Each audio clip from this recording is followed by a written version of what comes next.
کان درد کا روحانی علاج۔ اگر کسی کے کان میں درد ہو تو یا سمیع یا سمیع یا سمیع 21 بار 21 ٹائم، اول آخر 3 بار 3 ٹائم درود شریف پڑھیں۔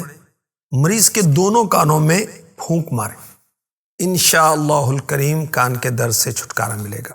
مدت علاج تا حصول شفا۔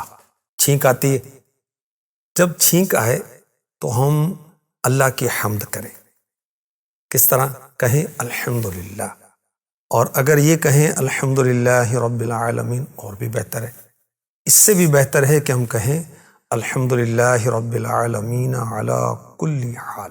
سید الاولیاء مولا مشکل کشا حضرت علی رضی اللہ تعالی عنہ فرماتے ہیں، جو شخص چھینک آنے پر الحمدللہ رب العالمین علی کل حال کہے گا، اسے کبھی داڑھ اور کان کا درد نہیں ہوگا انشاءاللہ الکریم۔